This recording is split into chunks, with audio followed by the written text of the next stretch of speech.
Hello guys, how are you? In this video lesson today we will discuss here simple present tense and I will try to clear your all doubts in this video lesson. So watch this video till the end, and if still you have any question about this tense, this aspect, then you can ask me in the comment box. So now let's roll the ball. और सबसे पहले हम बात करते हैं यहाँ पर simple present के बारे में। तो सिंपल प्रेजेंट के बारे में हम जब भी बात करते हैं आपके माइंड में एक चीज आती होगी कि ये होता क्या है। तब देखिएगा यहां पर जब हम इससे पहले वाले वीडियो लेसन के अंदर बात कर ही चुके हैं कि एस्पेक्ट जो होता है वो सिंपल कैसे होता है और टेंस है वो नॉन पास्ट और पास्ट कैसे कैसे होते हैं, इनके बारे में हम इससे पीछे वाले वीडियो के अंदर बात कर चुके हैं। तो यहां देखिएगा जो सिंपल प्रेजेंट है उसको पॉजिटिव सेंटेंस के अंदर कैसे शो किया जाता है। तब देखिएगा पॉजिटिव सेंटेंस के अंदर अगर हमारे पास में सब्जेक्ट के रूप में आई, वी, यू, दे ये प्रोनाउन हो और इसके अलावा अगर हमारी जो नाउन है वो अगर प्लूरल हो तो हम केवल V1 को काम में लेते हैं, यानी जो base form of the verb होती है, रूट फॉर्म होती है, उसको काम में लेते हैं। और अगर हमारा सब्जेक्ट ही, सी, इट या फिर कोई सिंगुलर नाउन या फिर अनकाउंटेबल नाउन हो तो हम इसके साथ में एस या ईएस ऐड कर देते हैं। वैसे ही नेगेटिव और इंटरोगेटिव जो सेंटेंस होते हैं इनके अंदर हम ऑक्सिलरी को काम में लेते हैं और ऑक्सिलरी वर्ब के रूप में हमारे पास में यहां होती है डू या फिर डज, और इनके बाद में तो हमेशा ही base form of the verb आती है। इसके साथ में हम एस या ईएस ऐड नहीं कर सकते हैं। तो ये इतनी सी चीज है और इनका टेंस के अंदर किसी भी सेंटेंस के अंदर इनका यूज कैसे किया जाता है उसके बारे में हमसे पूछा जाता है, चाहे वो कॉमन एरर का क्वेश्चन हो, चाहे वो correct form of the verb fill up करवाई जाए। तो इनसे रिलेटेड जितने भी यूसेज हैं चलिए फिर अब वो देखते हैं। देख लेते हैं सिंपल प्रेजेंट के जो यूसेज हैं वो क्या क्या होने वाले हैं। तो सबसे पहले जिक्र आता है रूटीन वर्क का। अब ये रूटीन वर्क होता क्या है, यानी जो भी काम हम डेली लाइफ में करते हैं वो सारा हमारा रूटीन वर्क होता है। जैसे he goes for morning walk every day, वो ये काम रोजाना करता है। तो जैसे देखिएगा यहाँ पे ये हमारा टाइम है, जो बीत गया वो हमारे लिए क्या हो गया, पास्ट, और जो आगे आएगा वो हमारे लिए क्या हो गया, फ्यूचर। और यहां अभी हम यहां हैं राइट नाउ, तो अब ये क्या है, एवरीडे क्या है, इसको भी कवर कर रहा है, इसको भी कवर कर रहा है और यहां की तो ये बात कर ही कर रहा है। तो यहां पर जब हम पूरे के बारे में बात करेंगे ना, रूटीन वर्क यानी कि जो आप कल भी कर रहे थे, आज भी कर रहे हो और आगे भी करोगे, तो उस चीज को रूटीन वर्क बोलते हैं और वो तीनों टाइम को कवर करता है और वहां पे सिंपल प्रेजेंट का यूज होगा। देखिए यहां आपका सब्जेक्ट ही है तो आपने V1 के साथ में ES ऐड कर दिया। अब देखिएगा दूसरा होता है फ्रीक्वेंट वर्क और एक्शन। देखिएगा फ्रीक्वेंट का मतलब है कि जो काम रोजाना तो नहीं हो रहा है लेकिन गैप देके हो रहा है या फिर उसके बीच में गैप आ रहा है, गैप के बाद में फिर वापस वहीं से शुरू हो रहा है। जैसे कि he takes this medicine thrice in a day, वो दिन में 3 बार लेता है ये मेडिसिन। तो दिन में 3 बार लेता है, इसका मतलब एक बार लिया फिर रुक गया, फिर दोबारा लिया फिर रुक गया और फिर तीसरी बार लिया और फिर रुक गया और फिर नेक्स्ट डे, यही प्रोसेस रहेगी। तो ये फ्रीक्वेंट वर्क है। और फ्रीक्वेंट वर्क जैसे मैं यूं कहूं कि I go to temple on Monday, मैं मंडे को टेम्पल जाता हूं, मतलब मैं बाकी 6 दिन नहीं जा रहा हूं और फिर अगला मंडे जैसे ही आएगा मैं वापस टेम्पल जाऊंगा, फिर मैं 6 दिन नहीं जाऊंगा और फिर अगला मंडे आएगा तब जाऊंगा। तो ये फ्रीक्वेंट वर्क है जो कि फ्रीक्वेंसी रखता है। तो यहां पे इसके साथ में भी अपने सिंपल प्रेजेंट को यूज कर रहे हैं। देखिए ही है सब्जेक्ट और आपने जो यहां पे बेस फॉर्म है उसके साथ में एस या ईएस ऐड कर दिया। अब देखिएगा परमानेंट एक्शन क्या होती है। देखिए आई लिव इन तारानगर, मैं तारानगर में रह रहा हूं, ये मेरी परमानेंट एक्शन है। आई टीच इंग्लिश, मैं इंग्लिश पढ़ाता हूं, ये मेरा परमानेंट एक्शन है। और अगर मैं कोई टेम्परेरी काम करता हूं या टेम्परेरी मैं कहीं पर कोई दूसरी जगह जाता हूं तो वहां पर मैं सिंपल प्रेजेंट को यूज नहीं करूंगा, वहां पर आप भी कंटिन्यूस के साथ में जाओगे। जैसे मैं यूं कहूं कि I am living in Kota now, मैं अब कोटा में रह रहा हूं, इसका मतलब मैं यहां परमानेंट नहीं रहता हूं, अभी आया हुआ हूं महीने 2 महीने के लिए और फिर बाद में वापस चला जाऊंगा। तो इस चीज के साथ में जहां पर आप परमानेंट एक्शन का जिक्र करोगे वहां प्रेजेंट सिंपल यानी जो यहां पर हमारा सब्जेक्ट आई है तो यहां पर base form of the verb आ गई है। अब इसके बाद में देखिएगा यहां हो रहा है हैबिचुअल एक्शन का जिक्र। हैबिचुअल एक्शन भी एज ए रूटीन वर्क की तरह होती हैं, यानी जो काम में आपकी हैबिट में आ गया है, हैबिट जो बन गया है उस चीज के साथ में अपने, क्योंकि वो तो टाइमलेस हो गया ना, टाइमलेस हो गया तो उसके साथ में भी आप सिंपल प्रेजेंट काम में लेने वाले हो। जैसे आई टेक, आई है तो आपने यहां पे base form of the verb को काम में ले लिया, तो यहां पर भी सिंपल प्रेजेंट आएगा। आइटम्स और फ्रेजेस की अगर अपने बात करें तो देखिएगा जो तीनों टाइम को कवर कर चुकी हैं, यानी फ्यूचर में भी ऐसी होने वाली हैं वो, और पास्ट में से वो ऐसी होती आई हैं, लोग बोलते आए हैं, अब भी अपने वही चीज बोल रहे हैं और आगे भी ऐसा ही बोलेंगे, तभी तो वो आइटम और फ्रेजेस होंगी। तो जैसे बार्किंग डॉग सेल्डम बाइट। अब इस सेंटेंस के अंदर क्या है, कहीं ऐसा तो नहीं है कि पहले भौंकने वाले कुत्ते कम काटते थे, इन दिनों में थोड़ा थोड़ा काटते हैं, आगे आने वाले दिनों के अंदर वो बहुत ज्यादा काटने लग जाएंगे। ऐसा तो कोई मीनिंग नहीं निकल के आ रहा, ये तो ऐसा ही निकल के आ रहा है कि पहले भी ये भौंकने वाले कुत्ते बहुत कम काटा करते थे और अब भी ऐसा ही है और आगे भी ऐसा ही रहने वाला है, तो भी वो आइटम्स या फ्रेज या प्रोवर्ब कहलाएगी। तो इनके साथ में भी अपने प्रेजेंट सिंपल काम में लेने वाले हैं और प्रेजेंट सिंपल है। देखिएगा यहां पे आपका जो सब्जेक्ट है उसके हिसाब से वर्ब आ गई है। अब देखिएगा यूनिवर्सल फैक्ट की अगर मैं बात करूं, अगर मैं इन सब की बात करूं तो ये टाइमलेस एक्शन है, यानी टाइम में इस एक्शन के ऊपर अपना प्रभाव नहीं डाल रहा है। ये एक्शन वैसी ही चलती आ रही है, टाइम जरूर चेंज हुआ है लेकिन एक्शन में चेंज नहीं हुआ है।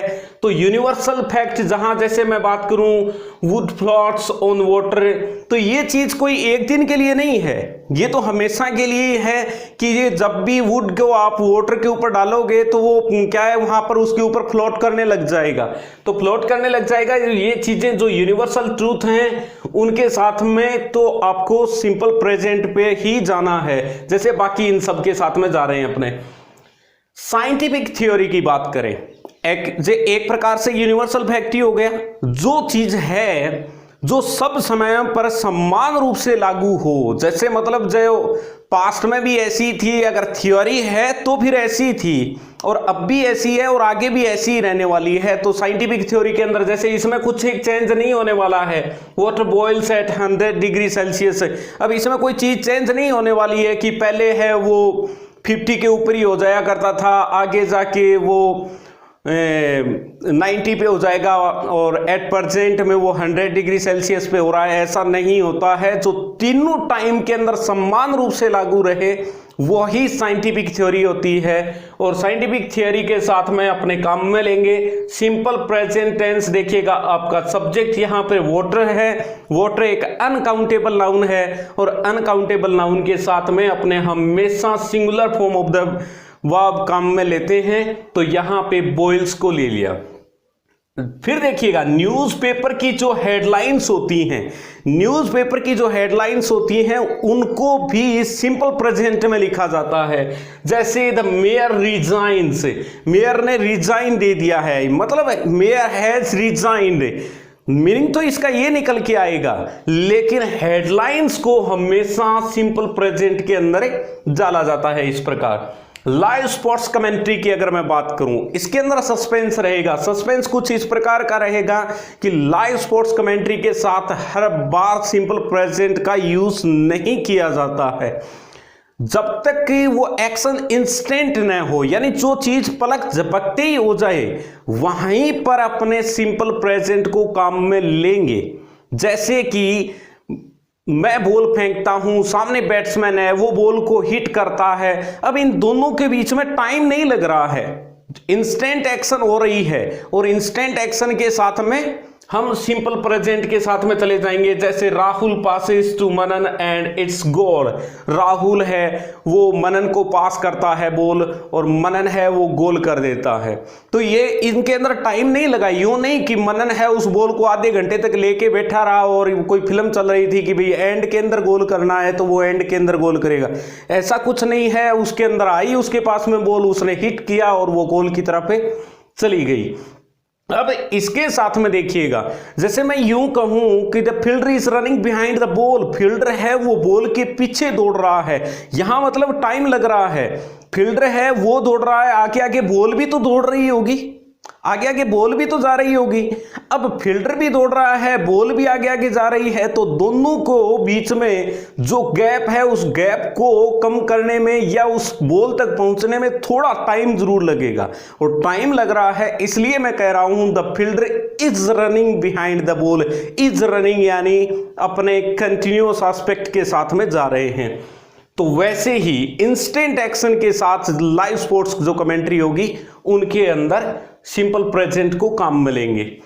एक देखिएगा, हियर एंड देयर अगर किसी सेंटेंस के शुरुआत में आ जाएं और शुरुआत में आने के बाद में यहां पर उस चीज को वो ऐसे शो करेगा, ऐसे शो करेगा जैसे कि मतलब अच्छा ये भी होता है क्या, मतलब एक प्रकार से अपने यूं कह सकते हैं आयरनी के रूप में कहे कि हियर कम्स द बस, यहां भी बस आती है। मतलब उसको विश्वास नहीं हो रहा होगा कि यहां पर भी बस आती है क्या। तो ये चीज शो करने के लिए वो यहां पर अपने सिंपल प्रेजेंट को काम में लेंगे। किस प्रकार के सेंटेंस में, हियर या फिर देयर इनके शुरुआत में आ जाएं, फिर उसके बाद में यहां वर्ब होगी, नाउन है वो वर्ब के बाद आएगी। लेकिन याद रखने वाली चीज है कि अगर यहां पर प्रोनाउन होता तो जैसे मैं यूं कह सकता हूं there he goes, there he goes, यानी प्रोनाउन होता तो वो वर्ब के पहले आता और अगर नाउन है तो वो वर्ब के बाद में आएगी इस प्रकार के सेंटेंसेस के अंदर। और यहां पर भी वो क्या कर रहा है, उस चीज को मतलब उस सब्जेक्ट को या जो भी उसका स्पीकर है उसको विश्वास नहीं हो रहा है, सॉरी स्पीकर को विश्वास नहीं हो रहा है इस चीज का। तो वो कहता है देयर ही गोज, वो वहां जाता है। तो मतलब वो ये नहीं चाह रहा होगा या फिर वो चाह रहा होगा। Vivid narration of past time, कोई भी पास्ट के अंदर कोई भी घटना घटी, आप उसका जिक्र अब कर रहे हो, तो जब भी पास्ट वाली घटना का जिक्र अब करोगे या फिर कोई भी पोइम है जब वो पढ़ाई जाती है तो ये हमेशा सिंपल प्रेजेंट के अंदर बताई जाती हैं। कैसे, जैसे मैं यूं कहूं कि महाराणा प्रताप हल्दी घाटी के मैदान में जाता है, उधर से मान सिंह आसफ खां आते हैं, मतलब ये चीज हो रही है जैसे कि वो चीज अब हो रही हो। वो विविड नरेशन किया जाता है, उसका जीवंत वर्णन किया जाता है। मान लो सामने वाला जो लिसनर है वो कम से कम उस स्टोरी के अंदर इंटरेस्ट ले, और इंटरेस्ट लेने के लिए उसके अंदर साथ में यूं वर्णन किया जाता है जैसे वो अब हो रही हो। किड्स कहता है, किड्स कहता है कि a thing of beauty is Joy for ever. तो किड्स किसी समय कह गया, लेकिन अब भी जब हम बताते हैं तब यूं ही कहते हैं कि किड्स कहता है। तो वहीं पर ये चीज आएगी कि जैसे मैं यूं कहूं कि हनुमान गोज टू लंका, हनुमान जी लंका जाते हैं, फाइंड आउट सीता को वो ढूंढते हैं, फिर उसके बाद की जो भी घटना है उस चीज को प्रेजेंट के अंदर बताया जा रहा है। यानी जो भी यहां पर नरेटर है वो उस चीज को बता रहा है सिंपल प्रेजेंट के अंदर, ऐसे जैसे वो चीज अभी हो रही हो।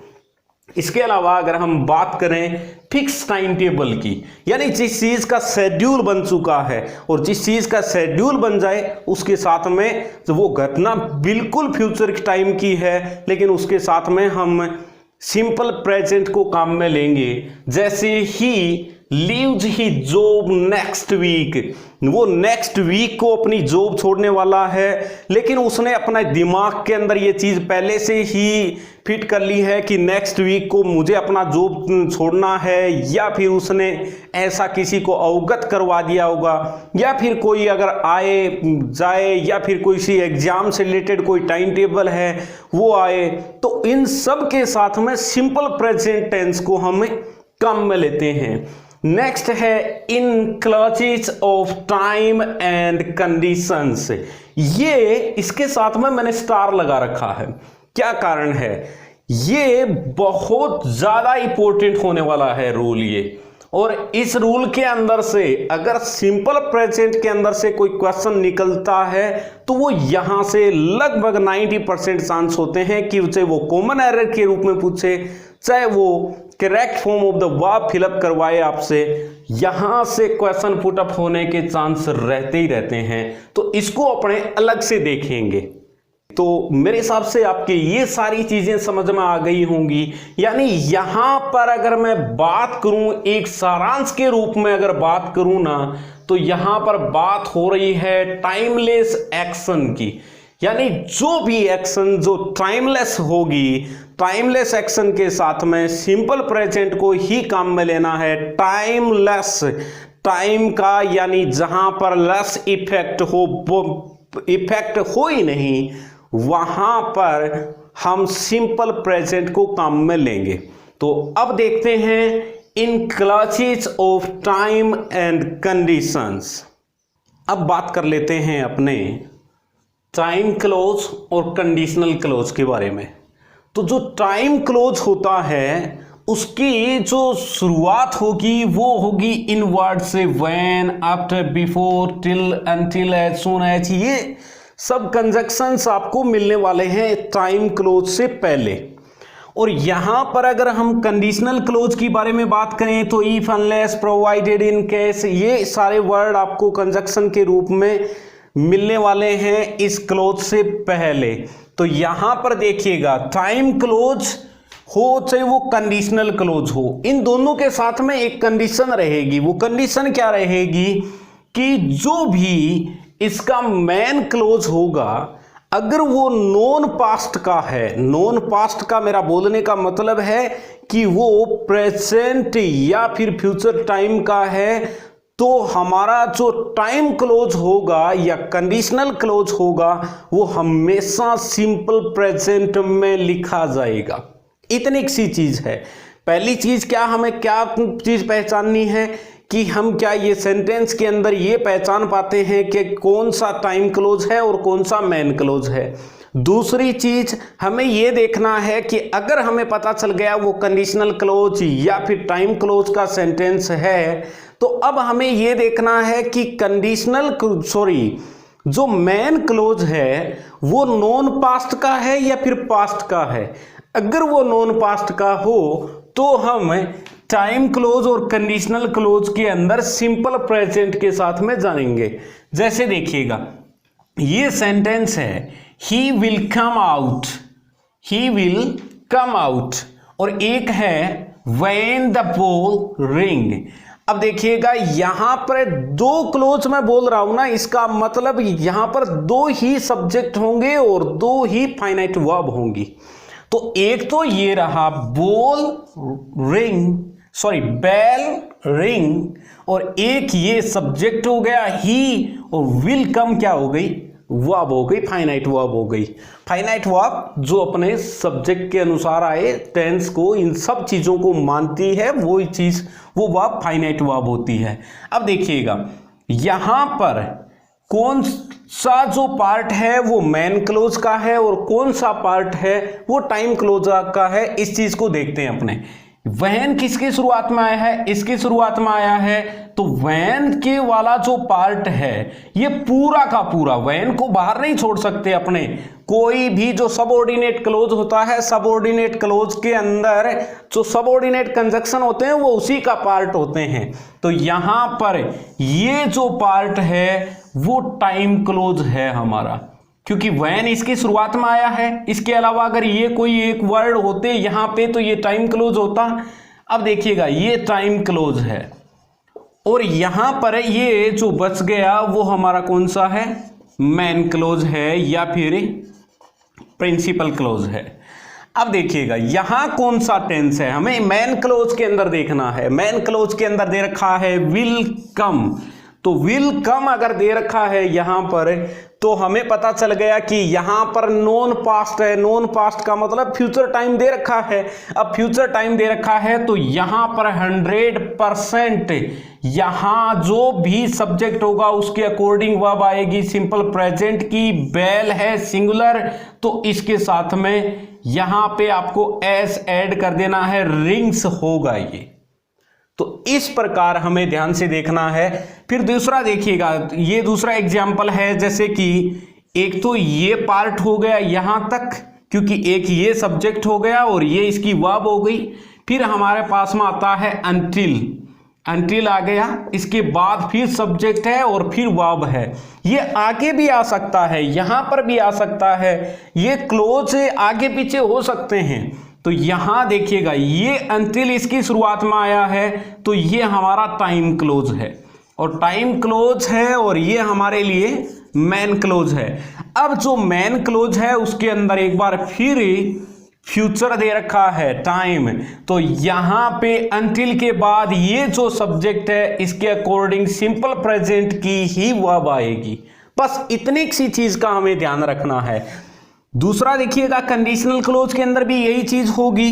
इफ इट रेन, अगर बरसात होती है, if it rains we shall get wet, तो हम गीले हो जाएंगे। अब देखिएगा यहां कंडीशनल क्लोज कौन सा है और मेन क्लोज कौन सा है।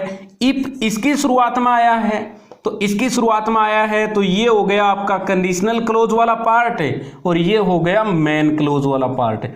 तो जो मेन क्लोज वाला पार्ट है वो यहां पे दे रखा है फ्यूचर सिंपल का, तो यहां पर आ जाएगा सिंपल प्रेजेंट आपके सब्जेक्ट के अकॉर्डिंग जो भी वर्ब है, चाहे वो base form of the verb लगानी पड़े, चाहे उसके साथ हमें एस या ईएस ऐड करना पड़े। यहां देखिएगा दोबारा यू विल पास, यहां जो ये मेन क्लोज है। अब मैं मेन क्लोज क्यों बोल रहा हूं, क्योंकि इफ है वो इसके साथ में चला गया, तो इफ इसके साथ में चला गया तो ये हमारा हो गया कंडीशनल क्लोज वाला पार्ट। और कंडीशनल क्लोज वाला जो पार्ट है उसके अंदर देखिएगा, इसके अंदर कैसे देखेंगे, सबसे पहले हम आएंगे मेन क्लोज के अंदर। मेन क्लोज के अंदर हम देखेंगे कि यहां कौन सा टेंस दे रखा है, कि यहां फ्यूचर सिंपल है, तो फ्यूचर सिंपल है तो यहां कंडीशनल क्लोज के अंदर हमारे को सिंपल प्रेजेंट को काम में लेना है और हमारा सब्जेक्ट यू है। यू के अकॉर्डिंग यहाँ पर base form of the verb हमें लगानी है और वो यहाँ पर लगा रखी है। तो इस प्रकार बड़ा इजी है और यहां से क्वेश्चन पुटअप होता ही होता है। वो क्या करेगा कि यहां पर जैसे मैंने लिखा कि He will come out when the bell ring, इतना सी चीज करके छोड़ दी और अब उसके साथ में एरर क्या है, यहां पर बेल है वो सिंगुलर है तो इसके साथ में हमें एस ऐड करना है, या फिर दोनों तरफ फ्यूचर कर देगा। तो दोनों तरफ फ्यूचर है वो टाइम क्लोज या कंडीशनल क्लोज के अंदर नहीं आता है। दोनों तरफ भी फ्यूचर जब भी आएगा उसके साथ में कुछ न कुछ कंडीशन होगी, अदरवाइज वो नहीं आ सकता। बाकी टाइम क्लोज और कंडीशनल क्लोज के अलावा बाकी सेंटेंसेस के अंदर वो आ सकता है। तो यही सारी चीजें हैं जिन्हें का हमें ध्यान रखना है। अगर इतनी सारी चीजें हम कर लेते हैं और उसके बाद में आप एक्सरसाइज सोल्व कर लेते हो तो मुझे नहीं लगता कि आपके सिंपल प्रेजेंट के अंदर कहीं पर भी कोई समस्या रहने वाली है। अगर अब भी आपके दिमाग में इससे रिलेटेड कोई भी क्वेश्चन रहता है, कोई भी डाउट अगर होता है तो you can ask me in the comment box. और आपको वीडियो कैसा लगा, अगर वीडियो अच्छा लगा तो लाइक के बटन को प्रेस करें, और साथ में अगर आप इस चैनल पर नए हैं तो please subscribe my channel and press the bell icon also. Thanks for watching video.